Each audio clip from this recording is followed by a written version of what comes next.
Welcome সবাইকে ভীষণ WBCS এ।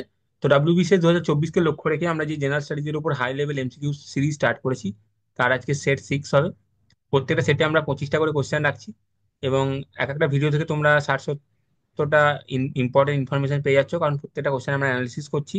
তো তোমরা চাইলে একটা এক্সট্রা নোটবুকে এই এক্সট্রা ইনফরমেশন গুলো লিখে রাখতে পারো, বা যে থিম গুলো আমি বলছি সেগুলো লিখে রাখতে পারো। অথবা তোমরা ভিডিও ডিসক্রিপশনে এই অ্যাপের লিঙ্ক পেয়ে যাবে, ভীষণ কম্পিটিটিভ এক্সাম অ্যাপ ডাউনলোড করার লিঙ্ক পেয়ে যাবে। সেখান থেকে তোমরা অ্যাপ ডাউনলোড করবে, সেখানে ডাব্লিউবিপিএসসি সেকশনে যাবে, তার আন্ডারে ডাব্লিউবিসিএস সেকশনে যাবে। সেখান থেকে সমস্ত ক্লাসের পিডিএফ তোমরা পেয়ে যাবে, অ্যানোটেড পিডিএফ তোমরা পেয়ে যাবে। আচ্ছা, আজকে সেট 6 করছি। প্রত্যেকটা সেটে আমরা অ্যানসেম মিডিয়াল থেকে 5টা, ইন্ডিয়ান ন্যাশনাল মুভমেন্ট থেকে 10টা, ইন্ডিয়ান জিওগ্রাফি থেকে 5টা এবং ইন্ডিয়ান পলিটি থেকে 5টা, টোটাল প্রত্যেকটা সেটে 25টা করে কোশ্চেন থাকছে। তো চলো স্টার্ট করি, প্রথম প্রশ্ন দিয়ে স্টার্ট করি। প্রথম প্রশ্ন কি বলছে?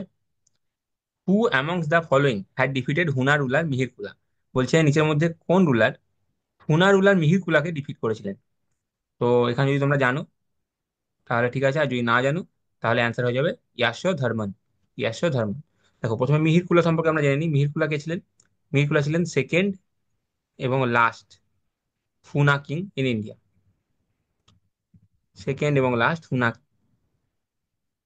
Of India. ওনার ক্যাপিটাল কোথায় ছিল? ওনার ক্যাপিটাল ছিল হচ্ছে সাগালাতে। এই সাগালা কোথায়? মডার্ন ডে সিয়ালকোট বা পাকিস্তানে। উনি শৈবিজমের প্যাট্রন ছিলেন, শৈবিজমের ফলোয়ার ছিলেন, এবং ওনাকে ধরা হতো যে উনি খুবই ক্রুয়েল ছিলেন, খুবই ক্রুয়েল ছিলেন এবং অ্যান্টি বুদ্ধিস্ট ছিলেন। ক্রুয়েল ছিলেন এবং অ্যান্টি বুদ্ধিস্ট ছিলেন।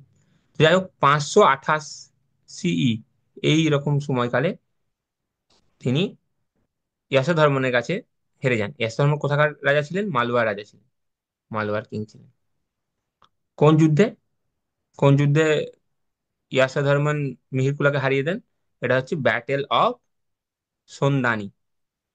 যদি জানো তাহলে ভালো, আর যদি না জানো তাহলে জেনে নাও। Battle of সন্দানি। তো চলো নেক্সট কোয়েশ্চেন। দেখো নেক্সট কোয়েশ্চেন, দেখো সেকেন্ড কোয়েশ্চেন। পৃথ্বীবাই প্রথম বীর ওয়াজ দ্য টাইটেল অফ। এই কথাটা মানে কি? এই কথাটার মানে হচ্ছে first powerful man of the world. First powerful man of the world. Man of the world. এই টাইটেলটা কার ছিল? এই টাইটেলটা ছিল সমুদ্রগুপ্তের। চলো নেক্সট কোয়েশ্চেন। দেখো কি বলছে পরের প্রশ্ন, 3 নম্বর প্রশ্ন। The first Gupta ruler two assume the title of পরম ভগবত। পরম ভগবত টাইটেল কোন প্রথম প্রথম কোন গুপ্ত রুলার পরম ভগবত টাইটেলটা নিয়েছিলেন? তো অ্যান্সার কি হয়ে যাবে? অ্যান্সার হয়ে যাবে হচ্ছে চন্দ্রগুপ্ত 2। চন্দ্রগুপ্ত 2 এর সময়কাল যদি আমরা দেখি, তাহলে হচ্ছে 380 থেকে 415 এরকম সময়কালটা ছিল। এবং পরম ভগবত মানে হচ্ছে the supreme devotee of Vishnu. Supreme devotee of lord Vishnu. তার মানে উনি বৈষ্ণবিজমের ফলোয়ার ছিলেন, চন্দ্রগুপ্ত 2।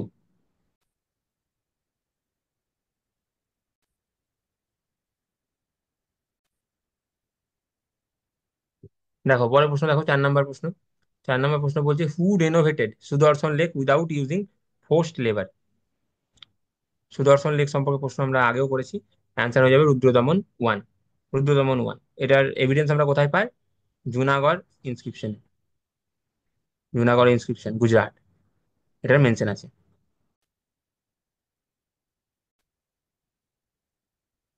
দেখো পরের প্রশ্ন, 5 নম্বর প্রশ্ন। Chinese writers mention India by the name of. Chinese রাইটার্সরা ইন্ডিয়াকে কোন নামে অভিভূত করতো? তো এখানে অ্যান্সার হয়ে যাবে ইন 2। আমি উচ্চারণ ভুল করছি কিনা জানি না, তবে এটা হবে অ্যান্সার। ঠিক আছে, এটা সংস্কৃত ওয়ার্ড সিন্ধু থেকে ডিরাইভ ছিল, যার অর্থ হচ্ছে রিভার। ঠিক আছে, আর অপশনগুলো যদি দেখে নিই, দেখো ফোক ও কিউ কি ছিল? কার লেখা বইয়ের নাম ফোক ও কিউ? ফাহিয়েন। ফাহিয়েন লেখা বইয়ের নাম হচ্ছে ফোক ও কিউ। আর সি ইউ কি কার লেখা বইয়ের নাম? Hiuen Tsang. হিউয়েন সাং এর লেখা বইয়ের নাম। পরের প্রশ্ন, 6 নম্বর প্রশ্ন। দেখো, what is the name of the party founded by Saumyendranath Tagore? Saumyendranath Tagore কোন পার্টি ফর্ম করেছিলেন? তো এখানে অ্যান্সারটা হয়ে যাবে হচ্ছে revolutionary communist party of India, মানে আরসিপিআই। এই আরসিপিআই পার্টি কোন পার্টি থেকে ভেঙে হয়েছে? সিপিআই পার্টি থেকে ভেঙে আরসিপিআই পার্টি হয়েছে, কমিউনিস্ট পার্টি অফ ইন্ডিয়া ভেঙে হয়েছে। আচ্ছা, এখানে আরেকটা আমরা অপশন থেকে দেখে নিই। এই radical democratic party, radical democratic পার্টির ফাউন্ডার কে? M N Roy. M N Roy. কত সালে? 1940। আর এই রেভলিউশনারি কমিউনিস্ট পার্টি RCPI, এটার ফাউন্ডেশন ইয়ার কি হবে? 1934। নেক্সট প্রশ্ন, question 7। The cabinet mission of 1946 was led by. Cabinet mission যেটা ফর্ম হয়েছিল 1946-এ, সেটার হেড কে ছিল? এটার হেড ছিল স্যার প্যাট্রিক লরেন্স। দেখো, ক্যাবিনেট মিশনের টোটাল তিনজন ছিলেন। একজন তো স্যার প্যাট্রিক লরেন্স, আরেকজন কে ছিলেন? Stafford Cripps. এবং আরেকজন কে ছিলেন? A.V. আলেকজান্ডার। A.V. আলেকজান্ডার, এই তিনজন ছিলেন। আচ্ছা, বাকি অপশনগুলো দেখে নিই। দেখো, লর্ড লিলিথগো, ইনি ভাইসরয় ছিলেন ইন্ডিয়ার। ইয়ার 1936 থেকে ওই 43 মতো। ওয়েভেল, ওয়েভেল তারপরে আসেন 43 থেকে 47, 1943 থেকে 47। আর স্যার জন সাইমন তো আমরা জানি কি উনি কি হেড করেছিলেন, সাইমন কমিশনের হেড ছিলেন।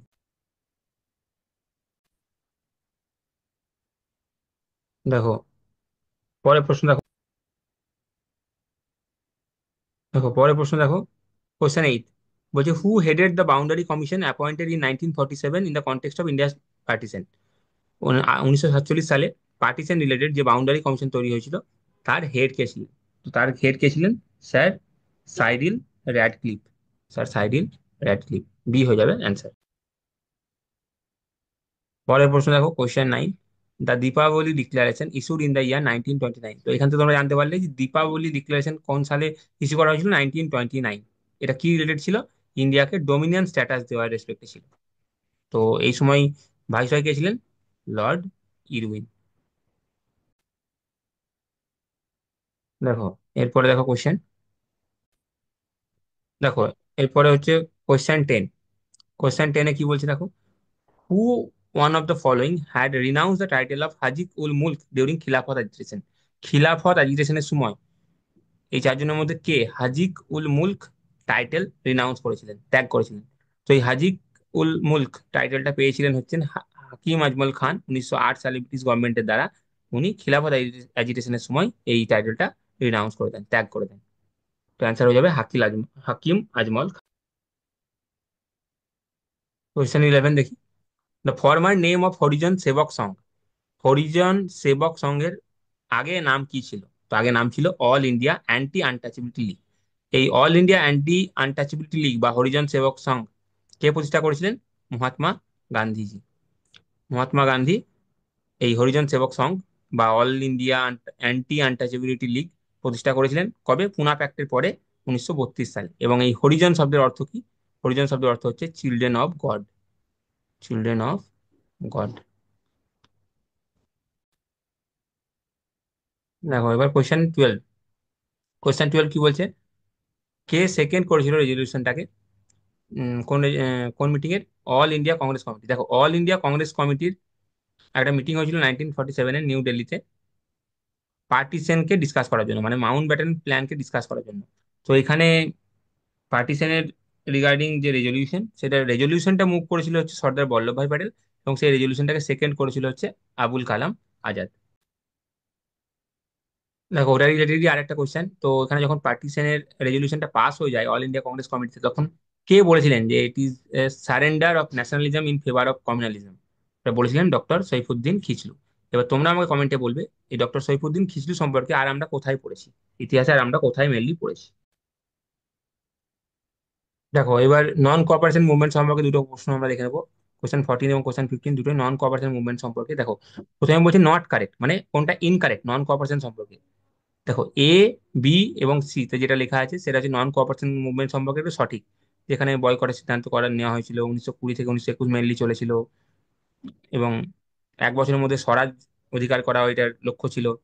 কিন্তু অপশন ডিতে বলছে জিন্নাহ, মোহাম্মদ আলী জিন্নাহ মুভমেন্টটাকে সাপোর্ট করেছিল, কিন্তু না, উনি সাপোর্ট করেননি। তাহলে অ্যান্সার হয়ে যাবে ডি। আচ্ছা, who among the following has opposed the burning of foreign cloth. Foreign ক্লথের যে বার্নিং করা হচ্ছিল এই সময় নন কমার্শিয়াল মুভমেন্টের সময়, এটার অপোজ কে করেছিলেন? এটা অ্যান্সার হচ্ছে রবীন্দ্রনাথ টেগর। দেখো, দেখো রবীন্দ্রনাথ টেগর কবিগুরু, যেটা ওনার যেটা কনসেপ্ট ছিল সেটা হচ্ছে যে এই ফরেন ক্লথগুলোকে যে বার্ন করা হচ্ছে, তার বদলে কি এটা ভালো হবে না যে যে এটা কোনো যারা নিডি পিপল আছে তাদের জন্য কাজে লাগানো, এরকম একটা কি চিন্তা করা যায় না? তো ওই রেসপেক্টে উনি একটা আর্টিকেল লিখেছিলেন। দেখো, পরে দেখো, এবার আমরা জিওগ্রাফি পোর্শন ঢুকে গেলাম। Question number 16। কোশ্চেন 16 কি বলছে, বিন্দা রক সিস্টেম সম্পর্কে জিজ্ঞেস করেছে। দেখো বিন্দা রক হচ্ছে মেনলি ফেমাস হচ্ছে রেড স্যান্ডস্টোন, রেড স্যান্ডস্টোন এবং আদার বিল্ডিং মেটেরিয়ালের জন্য বিখ্যাত, এবং এখানে হিউজ অ্যামাউন্টে লাইমস্টোনও পাওয়া যায়। দেখো এবার কোশ্চেন নাম্বার 17 বলছে কোনটা কারেক্টলি ম্যাচ নয়, কোনটা নট কারেক্টলি ম্যাচ, ভালো করে পড়বে ঠিক আছে। তাহলে B, C, D correctly matched আছে, এটা হচ্ছে কারেক্টলি ম্যাচ নেই। ভিলাই মধ্যপ্রদেশ বলছে না, ভিলাই কোথায়, ভিলাই হচ্ছে ছত্তিশগড়, ভিলাই ছত্তিশগড়। ঠিক আছে, আর দেখো এই দুর্গাপুর, দুর্গাপুরে যে আয়রন স্টিল প্ল্যান্ট, সেটা ব্রিটিশের হেল্পে তৈরি করা হয়েছিল। দেখো এবার 18 নম্বর প্রশ্ন দেখে নিই আমরা। কোশ্চেন 18, কোনটা কারেক্টলি ম্যাচ নয় বলছে। দেখো রামাগুন্ডনে কি আছে, ফার্টিলাইজার অ্যান্ড কেমিক্যালস লিমিটেড আছে, তাহলে এটা কারেক্টলি ম্যাচড আছে। চিত্তরঞ্জনের লোকোমোটিভ, লোকোমোটিভ ওয়ার্কসের জন্য বিখ্যাত, তাহলে অপশন বিও ঠিক কারেক্ট আছে। কোরবাতে অ্যালুমিনিয়াম, কোরবাতে কি আছে, Bharat aluminium company BALCO, Bharat aluminium company limited আছে, তাহলে এটাও কারেক্ট। পিঁপড়িতে পেস্টিসাইড, এটা হচ্ছে ইনকারেক্ট, কারণ পিঁপড়িতে, পিঁপড়ি পেস্টিসাইডের জন্য বিখ্যাত নয়। পিঁপড়ি কোথায়,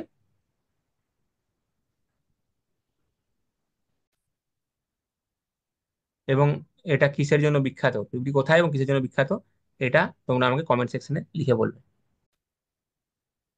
দেখো এবার একটা ট্রাইব থেকে প্রশ্ন এসেছে, এখানে নট কারেক্টলি ম্যাচ বলেছে, মানে তিনটে কারেক্টলি ম্যাচ আছে, একটা ইনকারেক্টলি ম্যাচ আছে। কোনটা ইনকারেক্টলি ম্যাচ আছে, এটা কঙ্গো বেসিনে নেগ্রিটো বলা আছে। নেগ্রিটো কোথায় পাওয়া যায়, নেগ্রিটো এটা কোথায়, সাউথ ইস্ট এশিয়া এবং আর কোথায়, সাউথ ইস্ট এশিয়া এবং আন্দামান আইল্যান্ডে।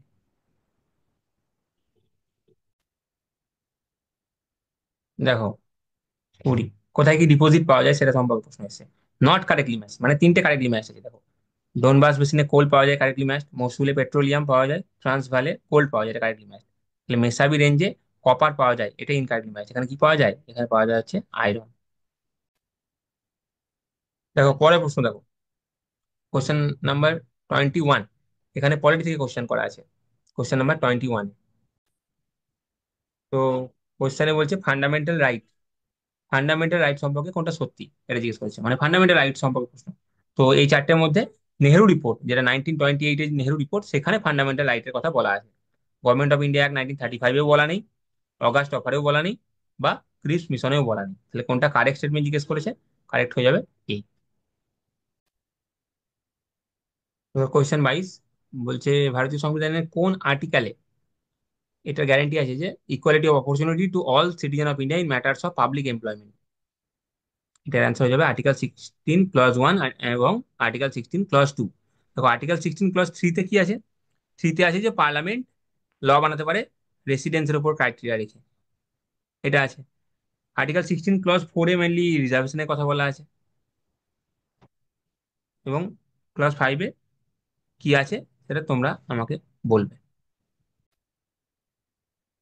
দেখো বলছে চারটে স্টেটমেন্ট দেওয়া আছে, তার মধ্যে কোনটা ইনকারেক্ট এটা বলা আছে। দেখো প্রথম স্টেটমেন্টটা হচ্ছে ইনকারেক্ট, কেন, বলা আছে ফান্ডামেন্টাল ডিউটিজ আর পার্ট অফ ফান্ডামেন্টাল রাইট, না, ফান্ডামেন্টাল ডিউটি আলাদা জিনিস, ফান্ডামেন্টাল রাইট আলাদা জিনিস। ফান্ডামেন্টাল রাইট কোন পার্টে আছে, পার্ট 3-তে আছে, আর ফান্ডামেন্টাল ডিউটি কোন পার্টে আছে, পার্ট 4-এ আছে।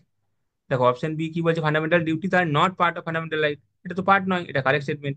ফান্ডামেন্টাল ডিউটিজ আর enumerated in part 4A of the Indian constitution, হ্যাঁ এটা পার্ট 4A তে আছে। এবং article 51A, article 51 A explains the duty, article 51 তে ফান্ডামেন্টাল ডিউটির কথা বলা আছে। এই ফান্ডামেন্টাল ডিউটি আমাদের অরিজিনাল কনস্টিটিউশনে ছিল না। 10টা ফান্ডামেন্টাল ডিউটি পরবর্তীকালে অ্যাড হয়, কোন অ্যামেন্ডমেন্টের ফলে, 42nd অ্যামেন্ডমেন্ট 1976-এর ফলে, এবং তারও পরে আরো একটা ফান্ডামেন্টাল ডিউটি অ্যাড হয় 86 কনস্টিটিউশনাল অ্যামেন্ডমেন্ট অ্যাক্ট 2002 দিয়ে। দেখো এর পরের প্রশ্ন, ফার্স্ট কনস্টিটিউশনাল অ্যামেন্ডমেন্ট অ্যাক্ট যেটা 1951 সালে পাস হয়েছিল, এটা কি রিলেটেড ছিল, protection of agrarian reforms in certain state. এটা কোন প্রাইম মিনিস্টারের সময় পাস হয়েছিল, ফার্স্ট 1951 সময়কাল থেকে তোমরা বুঝতে পারছো, তখন প্রাইম মিনিস্টার ছিলেন পন্ডিত জওহরলাল নেহরুজি। দেখো এবার আজকে শেষ প্রশ্ন আমরা দেখে নিচ্ছি। কোশ্চেন 25 কি বলছে, দেখো আহ, আমরা জানি আর্টিকেল 39+B এবং আর্টিকেল 39+C মানে হচ্ছে, এগুলো হচ্ছে ডিপিএসপি রিলেটেড আর্টিকেল, এবং আর্টিকেল 14 এবং আর্টিকেল 19 হচ্ছে ফান্ডামেন্টাল রাইট রিলেটেড আর্টিকেল। দেখো, কোন অ্যামেন্ডমেন্টে এটা বলা হয়েছিল যে আর্টিকেল 39B আর আর্টিকেল 39C কে লাগু করার জন্য যদি কোনো ল বানানো হয়, এবং সেই ল যদি আর্টিকেল 14 বা আর্টিকেল 19 কে ভায়োলেট করে, তাতেও কোনো অসুবিধা নেই, তাতেও এই লটা টিকে যাবে। জেনারেলি কোনো ল যদি ফান্ডামেন্টাল রাইটকে ভায়োলেট করে, তাহলে সেই লকে আনকনস্টিটিউশনাল হিসেবে ঘোষণা করে দিতে পারে কোর্ট। কিন্তু কোন অ্যামেন্ডমেন্টের ফলে, কোন অ্যামেন্ডমেন্টে এটা বলা হয়েছিল যে আর্টিকেল 39B এবং আর্টিকেল 39 ক্লজ সি কে লাগু করার জন্য যদি কোনো ল নিয়ে আসা হয়, এবং সেই ল যদি আর্টিকেল 14 বা আর্টিকেল 19 কেও ভায়োলেট করে, তবুও সেই ল কে ভয়েড, মানে আনকনস্টিটিউশনাল ঘোষণা করা যাবে না। এটা কোন অ্যামেন্ডমেন্টে করা হয়েছিল? 25th কনস্টিটিউশনাল অ্যামেন্ডমেন্ট, ইয়ারটা 1971, কার আমলে? তখন প্রাইম মিনিস্টার কে ছিলেন? ইন্দিরা গান্ধীজি। তো আজকে ভিডিওতে আমরা 25টা কোশ্চেন আলোচনা করলাম। তোমরা এবার কমেন্টে বলবে আউট অফ 25 তোমাদের মার্কস কত হলো।